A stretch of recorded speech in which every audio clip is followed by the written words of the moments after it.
Hey folks, and welcome to another video of mine. In today's video we are here at the Holiday Inn Express near Kolkata Airport, and we are here to try out the dinner buffet at their restaurant called the Social Kitchen. So let's find out what it has to offer and if it's worth your time and money. Let's get started, folks. As soon as you enter the hotel, you are welcomed by this brightly lit lobby, and the restaurant is on the ground floor right across the lobby. Let's start with the starters. Now, if it's Bengali meals, then you've got to have aloo bhuri bhaja and even some bangan bhaja. This is your eggplants deep fried in oil. Then you also had some crispy chili baby corn. Had is the right word because they're hardly there, they're all gone. And then you also had some sweet and sour potato. Moving on to some vegetarian shami kebabs. And there is no chicken kabiraji because it's got over, but we'll come back to that. Some egg cutlets here and also some fish fingers along with some mustard dip. There was also a salad counter with some green salads, and apart from that you had some carrot salad, some aloo chana chaat.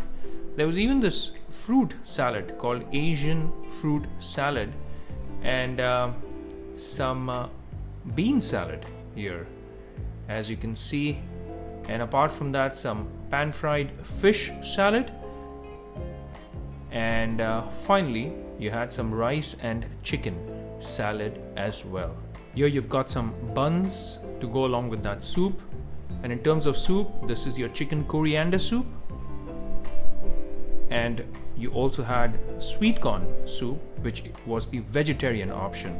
For the main course, you had some chicken stew here, and then you had some vegetarian Manchurian, vegetable Manchurian. Then you had your chili noodles, and as you can see, they are all freshly made, brought to this casserole, you could say, and steaming hot. You've got some paneer and some paneer do piazza there, and these are all your vegetarian dishes. You've also got some kadai veg. This is your kadai veg, mixed vegetables, that is some dal tadka, and this is your mixed dal tadka. And then finally you also have steamed rice. So these are the various vegetarian options that you could choose from. Moving over to the non-vegetarian side, it starts with your mutton biryani. So this is your mutton biryani there, and then you've got some chicken dak bungalow. So this is your chicken curry along with some eggs as well, and then you've got this fish in hoisin sauce, which is like an Asian dish. And finally you also had this chingri malai curry as far as curries go. Look at how creamy that looks, and a lot of prawns in there. Looks fantastic. And as far as rice goes, you've got some Kashmiri pulao. This is your pulao, which also has some raisins and cashews to give it a hint of sweetness. And then finally you have your vegetarian stew. You also had a dedicated counter for pav bhaji. Here you've got your pav, your aloo and your bhaji. And then moving over to the chaat counter, you have some papdi here for the papdi chaat, some aloo tikkis. Then you've got some dahi vada, some pakoras if you're in the mood for it, and also some samosas. And here you've got some masala, lemon, onions, etc. for the chaat. Finally, for desserts, you had some moong dal halwa, and you've got your Bengali favorite rasgullas, some cream caramel, you've got some pineapple souffle, and also some chocolate brownies or death by chocolate. I started my evening off by having some Asian fruit salad, some egg cutlets, fish fingers here, also that vegetarian shami kebab, and finally your good old bangan bhaja. It is now time to start trying each of these items out, starting with the Asian fruit salad. Well, you had some mayonnaise mixed along with some fresh cream and fruits, some chopped fruits, And to be honest, it was not that great. You also had some cherries put in there, not so special, didn't offer anything good, and I would not try it.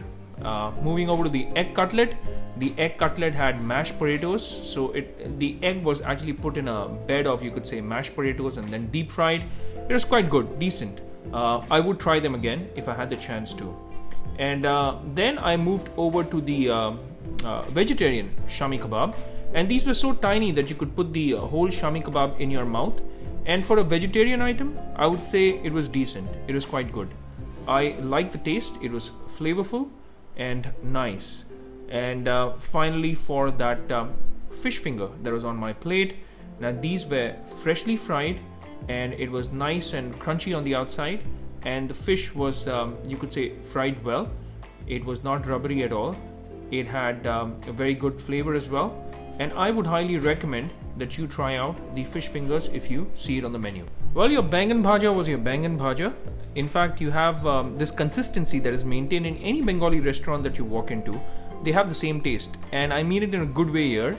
I'm not complaining. The bangan bhaja was quite good. I got myself some dahi papdi chaat as well, and as you can see, it's got some freshly chopped tomatoes, some coriander sprinkled on top, and also some mint chutney along with some chaat masala on the side. Do make sure you get the dahi papdi chaat from the chaat counter, because this was absolutely fantastic. The mint chutney, there was also some tamarind chutney I forgot to mention, and also the yogurt. It all came together beautifully, and the crispiness of the papdis were also there to give it that extra zing. Excellent. Well, you remember the missing case of the murg kabiraji? Well, they refilled all the casseroles with some freshly fried murg kabiraji, and they were so hot that I had to blow them and make sure that my tongue never got burnt. In terms of taste, it had a taste of pepper, some lemon, nicely flavored, crunchy in terms of the layer on top. Very good indeed. Time for the main course now. I did get to try out some Kashmiri pulao along with some creamy prawns. So this was your Malai Chingri curry, and it looked fantastic. It was now time to try the Malai Chingri curry along with the Kashmiri pulao, which had cashews, raisins in it, and the Chingri curry was really rich because it had a lot of cream in it, and I was just telling my wife as to how good it went along with the Kashmiri pulao. It had that perfect balance, a little bit of spiciness or hotness along with a hint of sweetness. Beautiful blend. I also got to try out some of that mutton biryani along with the chicken dak bungalow. Well, the mutton biryani was alright, it was not that great. In terms of the chicken dak bungalow, the chicken curry along with the eggs, in terms of the taste, it was very good. Personally, I thought it was a little spicy for my taste, but still tasty. Finally, it was time for desserts. I did get to try out that pineapple souffle, and let me tell you that I think the pineapple souffle was by far the best dessert out of the Western dessert items. Then there was also the cream caramel, and the cream caramel was all right. It was okay, not too sweet. You also had some fresh cream and cherries on top, and both the pineapple souffle and the cream caramel, I would say, was all right. Pineapple souffle, of course, being better. And then you also had the Death by Chocolate, which was more like a chocolate brownie, if you ask me. And it was standard affair, nothing extraordinary. Very, very, you could say standard, the kind of thing that you would get of any bakery. And no complaining here, but yeah, I think it was just basic. I love the fact that you could drink unlimited tea, and by the way, this tea was really delicious. It had lychee, it had saffron, very nice. In terms of the price, I would say it was great value for money. As you can see on screen, for 3 people's buffet dinner, it cost us just 2,356 Indian rupees. And I would say the price to value ratio here was fantastic. The cleanliness, the hygiene of the restaurant was great. The ambience, the decor was fantastic. And for the 2,356 Indian rupees that you pay, you get your money's worth. That brings us to the end of this video, folks. Thank you so much for watching. I hope you have liked this video. In case you have, then you know what to do. Please hit that like and subscribe button, and also hit that bell icon should you want to get notified with all my latest videos. Please feel free to reach out to me, because after posting each video, I do look forward to your comments, because it's your comments which keeps this channel going and growing. This is me signing off. Until we meet again in the next one, folks, take care, stay safe, and may God bless you all.